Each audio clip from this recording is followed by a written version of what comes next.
Well, I had to ask my sister for my first memory, but she mentioned our Thanksgiving skates and New Year's skates. We would go out to the rink by our house that he owns and just go out as a family, and our extended family would come, and that was just like fun, and that's what my first memory would be, I guess. I would say that's one of the more memorable ones for our family to be able to go. We went every Thanksgiving and New Year's. The rink was closed, so it was us only, and the kids would look forward to it every year. And Andie was the runt of the family until we had her little brother, and but she always loved playing. Basketball was another one of my big sports, and he would always just be like, I want you to play, or like, you want to play, like, do you still even like hockey, do you want to keep playing? And I was like, yeah, of course. But then it's also my dad, so when he would like give me like pointers, more of like my younger, like beginning of teenage stage, where I was just like, oh, I know what I'm doing. Even though he knew way more of what I was talking about, and clearly he's nodding because he knows it's true, but I just wouldn't want to listen to him.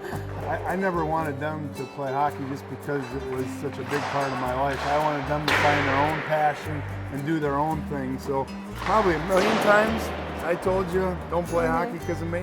Yeah. And but they gravitated to it because they were around it so much. And she gravitated to it from day one when she saw the stick and the puck, and she'd go to her older sister's skates and that kind of stuff. She was really into it.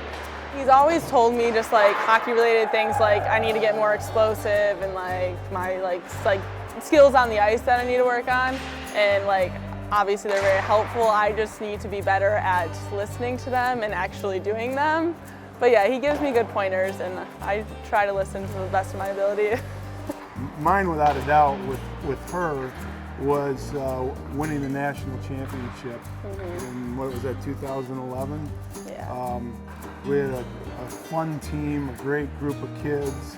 She was right in the center of it, and it happened to be a 3-0 game.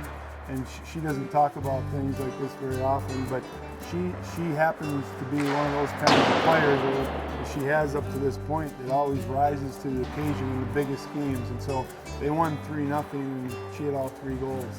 And so for our family, it was a cool thing. It was at home in the Detroit area, and that's probably the most memorable so far. I would have to say the same one. He was one of the coaches at that time, so I would say same memory. I mean, a pretty good one.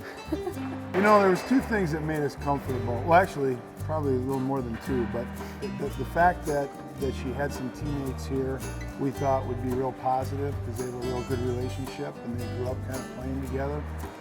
The second was we fell in love with the coaching staff when we came as a family.